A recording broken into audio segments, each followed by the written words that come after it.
एक बार फिर से बेटा आप सबका मेरे YouTube चैनल केवल हिंदी क्लासेस में स्वागत है।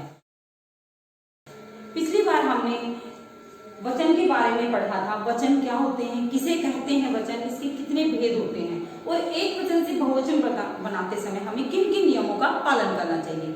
ठीक है, आज की क्लास में हम लिंग के बारे में पढ़ेंगे। उससे पहले अगर आपने मेरे चैनल को सब्सक्राइब नहीं किया है तो उसे सब्सक्राइब करें। अगर वीडियो अच्छी लगे तो उसे लाइक और शेयर करना ना भूलें। साइड में बेल आइकन होगा, उस पर भी क्लिक करना ना भूलें। इसका मतलब ये होगा कि जब भी मैं अपनी कोई नई वीडियो डालूंगी इसका नोटिफिकेशन सबसे पहले आपके पास आएगा। ठीक है, अगर किसी कारणवश आपने नए वचन वाली वीडियो नहीं देख पाए हैं तो उसका लिंक भी मैं नीचे डिस्क्रिप्शन बॉक्स में डाल दूंगी, वहां से आप वीडियो देख सकते हैं। ठीक है, तो चलिए आज की क्लास हम स्टार्ट करते हैं। आज हम लिंग के बारे में पढ़ेंगे। लिंग क्या होते हैं, किसे कहते हैं लिंग, इसके कितने भेद होते हैं और स्त्रीलिंग से पुल्लिंग बनाते समय हमें किन किन नियमों का पालन करना चाहिए, तो ये सब हम आज की क्लास में पढ़ेंगे। तो चलिए पहले हम पढ़ते हैं लिंग की परिभाषा। लिंग किसे कहते हैं, शब्द के जिस रूप से स्त्री जाति अथवा पुरुष जाति का बोध हो उसे लिंग कहते हैं। एक बार फिर से देखेंगे, शब्द के जिस रूप से स्त्री जाति अथवा पुरुष जाति का बोध हो उसे लिंग कहते हैं। अर्थात जो शब्द हमें ये बताए कि स्त्री जाति है या पुरुष जाति है उसे क्या कहेंगे, लिंग कहेंगे। अब आता है नेक्स्ट क्वेश्चन कि लिंग के कितने भेद होते हैं, कितने प्रकार होते हैं। ठीक है, तो लिंग के दो भेद होते हैं। कितने होते हैं, दो भेद होते हैं, पुल्लिंग और स्त्रीलिंग। पुल्लिंग और स्त्रीलिंग। एक बार फिर से इन दोनों क्वेश्चंस को हम ध्यान से देखेंगे क्योंकि मैंने पिछली क्लास में भी बताया था जो टॉपिक आप पढ़ रहे हो उसकी परिभाषा, उसकी डेफिनेशन आपको लर्न है तो आप आगे की उस टॉपिक को क्लियर कर पाएंगे। अगर आपको डेफिनेशन ही लर्न नहीं है तो आप उस चैप्टर को क्लियर नहीं कर पाएंगे। तो एक बार हम लिंग की परिभाषा को दोबारा से देखेंगे। शब्द के जिस रूप से स्त्री जाति अथवा पुरुष जाति का बोध हो उसे लिंग कहते हैं। लिंग के कितने भेद होते हैं, लिंग के दो भेद होते हैं, पुल्लिंग और स्त्रीलिंग। पुल्लिंग और स्त्रीलिंग। अब सबसे पहले हम पुल्लिंग के बारे में पढ़ेंगे। किसके बारे में पढ़ेंगे, पुल्लिंग के बारे में। पुल्लिंग किसे कहते हैं, शब्द के जिस रूप से पुरुष जाति का बोध हो उसे पुल्लिंग कहते हैं। अर्थात जो शब्द हमें पुरुष जाति का बोध कराए उसे पुल्लिंग कहते हैं। ठीक है, मतलब शब्द के जिस रूप से पुरुष जाति का बोध हो उसे पुल्लिंग कहते हैं। देखिए अब पुल्लिंग की पहचान कैसे कर सकते हैं हम।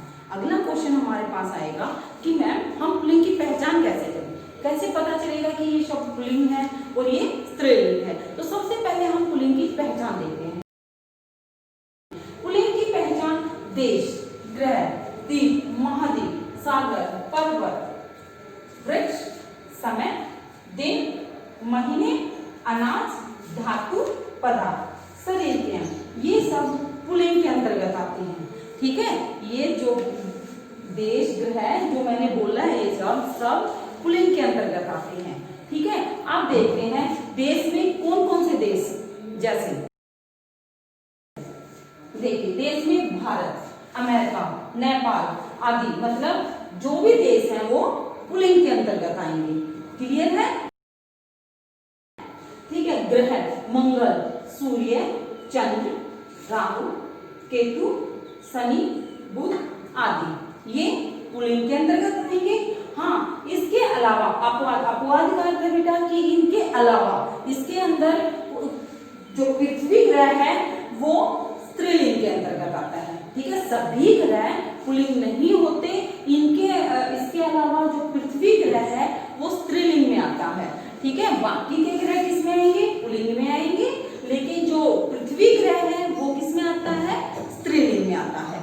ओके, ये एक अपवाद है ग्रहों में कि सारे ग्रह तो पुल्लिंग में है बट पृथ्वी किसमें है, स्त्रीलिंग में है।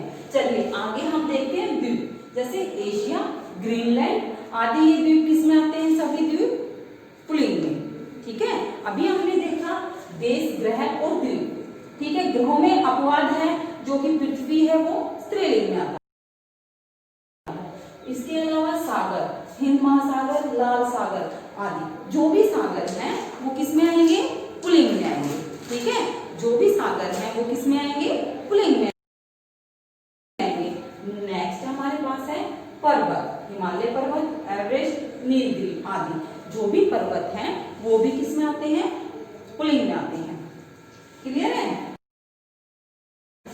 वृक्ष देवदार, पीपल, अशोक, बरगद आदि पेड़ भी लगभग किस में होते हैं, पुल्लिंग में। लेकिन इनमें जो इमली का पेड़ होता है, इमली जैसे कि हम बोलते हैं उसी से लगता है कि इमली स्त्री जाति का बोध कराता है, तो इमली का पेड़ जो है वो किसके अंतर्गत आएगा, वो स्त्रीलिंग के अंतर्गत आएगा। ठीक है। बाकी के पेड़ किस में आ रहे हैं, पुल्लिंग में आ रहे हैं। लेकिन इन वृक्षों में भी क्या है कि अपवाद है, इमली जो आप नाम लेते हो तभी हमें प्रतीत होता है, किसका प्रतीत होता है कि इमली से किसकी साउंड निकलती है, स्त्री जाति की। तो ठीक है, तो इमली किसके अंतर्गत आता है, स्त्रीलिंग के अंतर्गत आएगा। समय घंटा, पल, मिनट, सेकंड। समय जो भी चीजें हमें समय बताती हैं, जैसे घंटा समय 1:10, ठीक है, दोपहर का समय है, ये सब किसके अंतर्गत आएंगे, पुल्लिंग के अंतर्गत। जब भी आपको कहीं भी समय का बोध कराने वाले शब्द मिले तो आप आंख बंद कर वहां पुल्लिंग लिख सकते हैं, क्योंकि ये सब पुल्लिंग के अंतर्गत आते हैं। क्लियर है। दिन सोमवार, मंगलवार, बुधवार, वीरवार, शनिवार और रविवार जो भी दिन हैं ये किसके अंतर्गत आएंगे, ये पुल्लिंग जाति के अंतर्गत आते हैं। दिन में कोई भी दिन स्त्रीलिंग का बोध नहीं करवाता है, जो भी दिन है वो पुल्लिंग जाति का बोध कराते हैं। तो अगर आपको कहीं भी परीक्षा में दिन लिखा हुआ मिले और वहां क्वेश्चन आए कि बताइए कि सोमवार, मंगलवार कोई भी दिन है, ये किसके अंतर्गत आएगा, पुल्लिंग या स्त्रीलिंग, तो आप आंख बंद करके पुल्लिंग लिख दीजिएगा, आपको मार्क्स मिलेगा, कटेगा नहीं। ठीक है।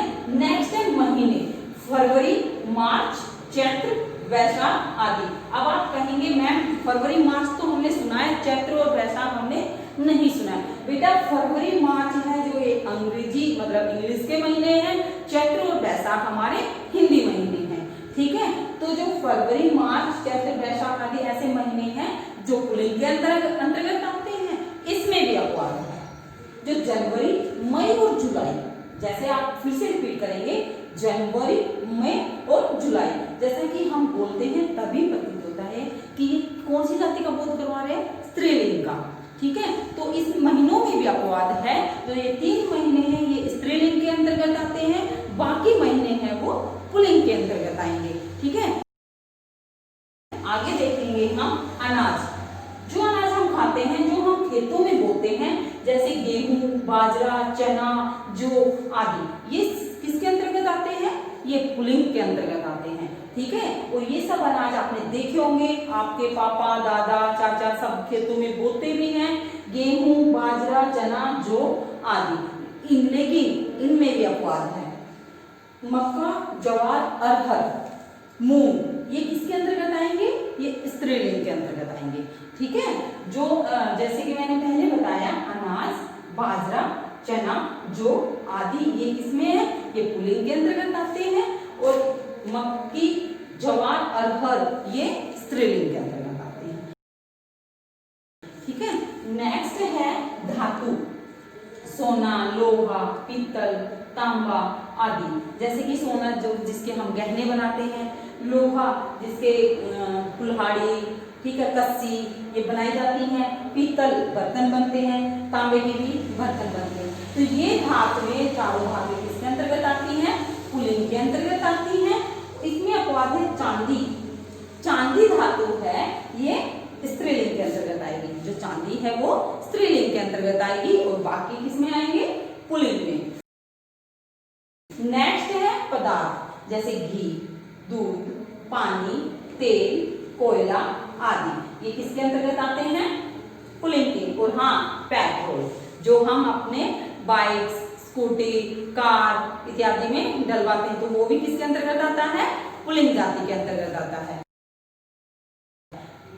आगे है शरीर के अंग, जो पार्ट्स ऑफ द बॉडी, जो हमारे शरीर के अंग होते हैं, उन वो भी किसके अंतर्गत आते हैं, पुल्लिंग के अंतर्गत। हाथ, पैर, गला, अंगूठा, कान, सिर आदि। लेकिन इनमें भी अपवाद है। ठीक है, कि सभी शरीर के अंग जो होते हैं वो पुल्लिंग के अंतर्गत नहीं आते हैं। इसमें कुछ जो हमारे शरीर के अंग हैं वो स्त्रीलिंग में भी आते हैं, जैसे जीभ, आंख, उंगली, ये किस में आएंगे? स्त्रीलिंग में। चलिए आगे और देखते हैं पुल्लिंग जाति के नियम। चलिए बेटा, अभी हमने देखा पुल्लिंग का कई बार कि देश, ग्रह, महाद्वीप, द्वीप, सागर, पर्वत, वृक्ष, समय, दिन, महीने, अनाज, धातु, पदार्थ, शरीर के अंग आदि किसमें आते हैं? पुल्लिंग में। आगे हम देखते हैं ख पाठ। ए, आ, आओ, पा, पन, कै, तव, आओ से अंत होने वाली संज्ञाएं हमेशा पुल्लिंग होती हैं।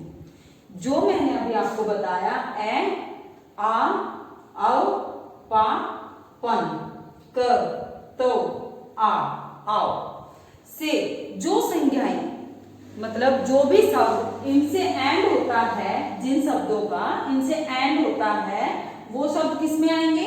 पुल्लिंग में। चलिए उदाहरण से देखते हैं। जैसे मैंने बोला ए के अंतर्गत खेल, खेल, ल, किसकी आवाज आ रही है? अ की। रेल, बाग, हार आदि ऐसे शब्द हमेशा किस में आएंगे? पुल्लिंग में आएंगे। ठीक है। नेक्स्ट हम देखते हैं आ। जिस शब्द के लास्ट में आ की आवाज आती है, जैसे लोटा, मोटा, छोटा, घोड़ा, हीरा आदि, ऐसे शब्द भी हमेशा पुल्लिंग में आएंगे। ये आप हमेशा याद रखना बेटा कि अ, आ, आओ, प, पन, क, तव, आओ, इन शब्दों से जो भी संज्ञा शब्द मतलब का अंत होता है, इन शब्दों से जिस भी संज्ञा का अंत होता है वो हमेशा पुल्लिंग में आते हैं। ठीक है। आगे है पा, बुढ़ापा, मोटापा आदि। ऐसे शब्द भी जिनके लास्ट में जिनका अंतिम वर्ण पा होता है वो भी हमेशा पुल्लिंग के अंतर्गत आते हैं। ठीक है। पन, अपनापन, बचपन, लड़कपन आदि, ऐसे शब्द जिनका के लास्ट में पन आता है वो भी हमेशा पुल्लिंग के अंतर्गत ही आते हैं। आई होप यहां तक आपको क्लियर हो गया होगा। ठीक है। पुल्लिंग का थर्ड पार्ट है मच्छर, गैंडा, भालू, तोता, गिद्दड़, जिराफ, खरगोश, जैबरा आदि सदैव पुल्लिंग में होते हैं। जो शब्द मैंने अभी बताए एक बार फिर से रिपीट कर देती हूं मैं। मच्छर, गैंडा, भालू, तोता, गिद्दड़, जिराफ, खरगोश, जैबरा आदि सदैव पुल्लिंग में होते हैं। जो ये शब्द हैं जो मैंने अभी बोला है, ये शब्द सदैव पुल्लिंग के अंतर्गत आते हैं, ये स्त्रीलिंग के अंतर्गत नहीं आते हैं। तो चलिए अब हम स्त्रीलिंग के बारे में जानकारी लेते हैं। ठीक है। चलिए बेटा, तो अब हम स्त्रीलिंग के बारे में पढ़ते हैं। स्त्रीलिंग किसे कहते हैं? सबसे पहले हमें ये पता होना चाहिए कि स्त्रीलिंग किसे कहते हैं। शब्द के जिस रूप से स्त्री जाति का बोध हो उसे स्त्रीलिंग कहते हैं। शब्द के जिस रूप से स्त्री जाति का बोध हो उसे स्त्रीलिंग कहते हैं। अर्थात जिन शब्दों से हमें स्त्री जाति के बारे में पता चले उसे स्त्रीलिंग कहते हैं। ठीक है। अब आता है स्त्रीलिंग की पहचान हम कैसे कर सकते हैं। तो देखिए, स्त्रीलिंग शब्दों के अंतर्गत नक्षत्र, नदी, बोली, भाषा, तिथि, भोजन आदि नाम आते हैं। एक बार फिर से देखेंगे बेटा कि स्त्रीलिंग शब्दों के अंतर्गत नक्षत्र, नदी, बोली, भाषा, लिपि, भोजन आदि शब्द आते हैं। ये शब्द नाम स्त्रीलिंग के अंतर्गत आते हैं। अब हम देखते हैं नक्षत्र के अंतर्गत अश्विनी, रेवती, चित्रा, भरणी और रोहिणी आदि। नक्षत्र के अंतर्गत, नक्षत्र बेटा जन्म और मृत्यु के समय देखे जाते हैं जो कि ब्राह्मण देखते हैं। ठीक है। तो इसके अंतर्गत अश्विनी, रेवती, चित्रा, भरणी, रोहिणी आदि ये नक्षत्र स्त्री जाति के अंतर्गत आते हैं। ठीक है। इससे आगे हम देखते हैं नदी। नदियों में अक्सर अधिकतर नदियां स्त्रीलिंग के अंतर्गत आती हैं, जैसे गंगा, यमुना, रावी, कावेरी कृष्णा। अब हमारे पास एक शब्द आया कृष्णा। कृष्णा किसी का नाम भी हो सकता है, ठीक है। तो अगर नाम है कृष्णा, कृष्णा जैसे स्त्रीलिंग, किसी औरत का नाम है तब भी वो स्त्रीलिंग होगा। कृष्णा किसी अगर व्यक्ति का नाम है तो उस समय वो पुल्लिंग जाति का बोध कराएगा। ध्यान से सुनना, अगर आपके पास कोई सेंटेंस आया है और उसके अंदर कृष्णा नाम है, अगर कृष्णा किसी औरत के लिए आया है, जैसे कि कृष्णा बहुत अच्छा खाना बनाती है, ठीक है, तो वो स्त्री जाति का बोध करवाता है। अगर आपके पास एक सेंटेंस आया कि कृष्णा बहुत अच्छी बांसुरी बजाता है, उस समय कृष्णा किसके लिए आया है? पुल्लिंग के लिए, ठीक है। किसके लिए आया है?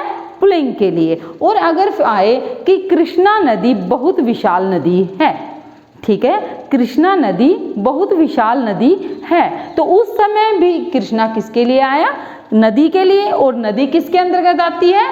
स्त्रीलिंग के अंतर्गत, ठीक है। तो ये समझ में आ गया कि कृष्णा अकॉर्डिंग टू सेंटेंस, कि शब्द वाक्य के अनुसार वाक्य में किसके बारे में बोला गया है। अगर व्यक्ति के बारे में बोला गया है तो कृष्णा पुल्लिंग में आएगा, अगर नदी और स्त्री के बारे में बोला गया है तो स्त्रीलिंग के अंतर्गत आएगा। यहाँ तक क्लियर है?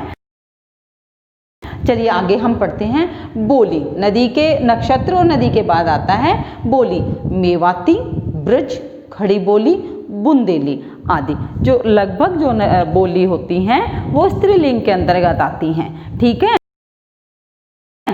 नेक्स्ट है भाषा। हिंदी, अंग्रेजी, फारसी, अरबी, जर्मन आदि, कि ये भाषाएं भी किसके अंतर्गत आएंगी? स्त्रीलिंग के अंतर्गत आएंगी। तिथि, पूर्णिमा, अमावस्या, एकादशी आदि जो तिथियां होती हैं, ठीक है, वो भी किसके अंतर्गत आती हैं? स्त्रीलिंग के अंतर्गत। पूर्णिमा, जैसा कि आपको पता है कि पूर्णिमा की रात को कि चंद्रमा अपने संपूर्ण रूप में आकाश में दिखाई देते हैं। लगभग औरतें पूर्णिमा का फास्ट भी रखती हैं, कुछ बच्चों की मदर्स भी पूर्णिमा का फास्ट रखती हैं। तो पूर्णिमा किसके अंतर्गत आएगा?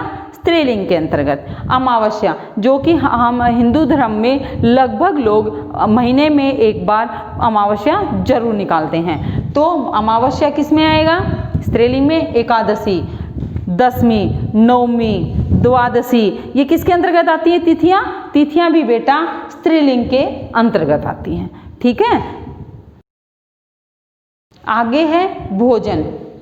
रोटी, दाल, पूरी, खीर, सब्जी, ये किसके अंतर्गत आती हैं? स्त्रीलिंग के अंतर्गत आती हैं। जो भोजन हम खाते हैं वो भी, जैसे रोटी हम खाते हैं, रोटी किसके अंतर्गत आई? स्त्रीलिंग के। दाल किसके अंतर्गत आई? स्त्रीलिंग। पूरी स्त्रीलिंग। खीर, ठीक है, किसके अंतर्गत आई? स्त्रीलिंग के अंतर्गत। अब इसके अलावा दूसरा जो इसका पार्ट है कि स्त्रीलिंग का जो दूसरा नियम है, जिस भी शब्द के अंतिम वर्ण पर जैसे कुछ प्रत्यय लगाकर हम शब्दों को स्त्रीलिंग में बदल सकते हैं। कौन कौन से प्रत्यय? आ, ता, आई, आवट, इया, आहट आदि प्रत्यय लगाकर भी स्त्रीलिंग शब्द बनते हैं। एक बार फिर से देखेंगे ख पाठ कि आ, ता, आई, आवट, इया, आहट आदि प्रत्यय लगाकर भी स्त्रीलिंग शब्द बनते हैं। चलिए देखते हैं कैसे बनते हैं। ता, गीता, ममता, लता, माता आदि, हमने ता प्रत्यय लगाकर ये शब्द स्त्रीलिंग शब्द बनाए हैं, ठीक है। अब आइए आई प्रत्यय लगाकर कौन कौन से शब्द स्त्रीलिंग बनते हैं? लिखावट, धुलाई, पढ़ाई, पिटाई। पिटाई से तो आप सब वाकिफ हैं, क्योंकि घर में अच्छी मम्मी करती होंगी ना पिटाई, क्योंकि शरारत करते हैं, और शरारत करते हैं तो अच्छी धुलाई भी होती है और पिटाई भी होती है, और ये दोनों किसके अंतर्गत आती हैं? स्त्रीलिंग के अंतर्गत आती हैं, ठीक है। आगे है आवट प्रत्यय लगाकर देखिए हम कौन कौन से शब्द बना। सजावट, बनावट, लिखावट, ठीक है। आवट शब्द प्रत्यय लगाकर भी हम स्त्रीलिंग शब्द बना सकते हैं। आगे है इया। देखिए इया प्रत्यय लगाकर भी हम स्त्रीलिंग शब्द बनाते हैं। चिड़िया, बुढ़िया, बिंदिया, लुटिया, कुटिया, ऐसे शब्द भी स्त्रीलिंग शब्द के अंतर्गत आते हैं। चलिए अब हम ग भाग देखते हैं स्त्रीलिंग नियमों का। स्त्रीलिंग का अगला नियम है बेटा, शरीर के कुछ अंगों के नाम भी स्त्रीलिंग होते हैं। पुल्लिंग में भी हमने पढ़ा था कि शरीर के कुछ अंगों के नाम पुल्लिंग होते हैं, लेकिन शरीर के कुछ अंगों के नाम स्त्रीलिंग भी होते हैं। कौन कौन से होते हैं वो देख लेते हैं। आंख, जीभ, पलकें, ठोड़ी, उंगलियां आदि, जो ये शब्द हैं ये हमेशा स्त्रीलिंग के अंतर्गत आते हैं। ठीक है। ग भाग है, कुछ आभूषण और परिधान भी स्त्रीलिंग होते हैं। कुछ आभूषण, आभूषण मतलब गहने, परिधान का अर्थ होता है जो कपड़े हम पहनते हैं, ड्रेसेस।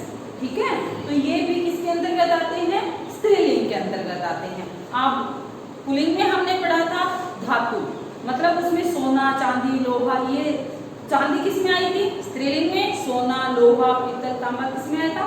पुल्लिंग में। इसमें क्या है? इसमें धातु नहीं है, आभूषण और परिधान है। तो देखते हैं क्या क्या आता है स्त्रीलिंग में। साड़ी, सलवार, धोती, टोपी, माला, बिंदी, चूड़ियां, नाथ, ठीक है, टोपी, ये सब किस में आएंगे? स्त्रीलिंग के अंतर्गत आएंगे। ठीक है, जो कपड़े हम पहनते हैं, जो आभूषण हम पहनते हैं, वो किसके अंतर्गत आते हैं? स्त्रीलिंग के अंतर्गत आते हैं। ठीक है, लास्ट प्रभाग और स्त्रीलिंग का कुछ मसाले भी किसके अंतर्गत आते हैं? स्त्रीलिंग के अंतर्गत आते हैं।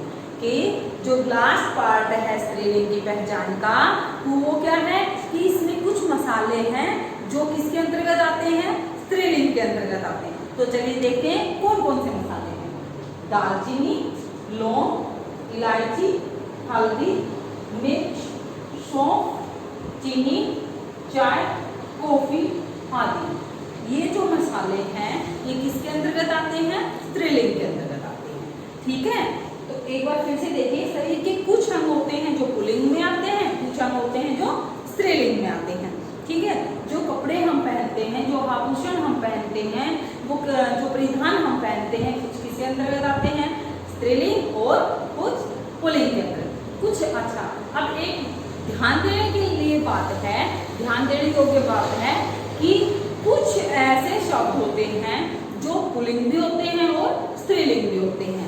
ठीक है, कुछ ऐसे शब्द होते हैं जो पुल्लिंग भी होते हैं और स्त्रीलिंग भी, जैसे राष्ट्रपति, प्रधानमंत्री। ठीक है, ये क्या है? राष्ट्रपति ये जरूरी नहीं है कि जेंट्स ही बने, आदमी बने, नहीं, औरत भी होती है। प्रतिभा पाटिल जी जो हमारे देश की राष्ट्रपति थी। ठीक है, और प्रधानमंत्री, तो इसमें क्या होता है कि मुख्याध्यापक, ठीक है, प्रिंसिपल, ये जरूरी नहीं है कि आदमी हो, औरत भी होते हैं। तो अगर इसमें क्या होता है कि आप चाहे प्रिंसिपल जेंट्स है या लेडी है, तो आप उसको क्या बोला जाएगा? प्रिंसिपल। ठीक है, मुख्याध्यापक, प्रधानाचार्य। हाँ, लेकिन अगर हिंदी में जब हम लिखते हैं, अगर प्रिंसिपल हमारा कोई जेंट्स है तो प्रधानाचार्य आता है, अगर लेडी है, कोई महिला हमारी प्रिंसिपल है, तो वहाँ क्या आएगा? प्रधानाचार्य। लेकिन अगर राष्ट्रपति और प्रधानमंत्री लेडी है या जेंट्स है, कोई भी आदमी और कोई भी हो, उनके लिए राष्ट्रपति ही लगता है, लेडी के लिए भी और जेंट्स के लिए भी, राष्ट्रपति और प्रधानमंत्री।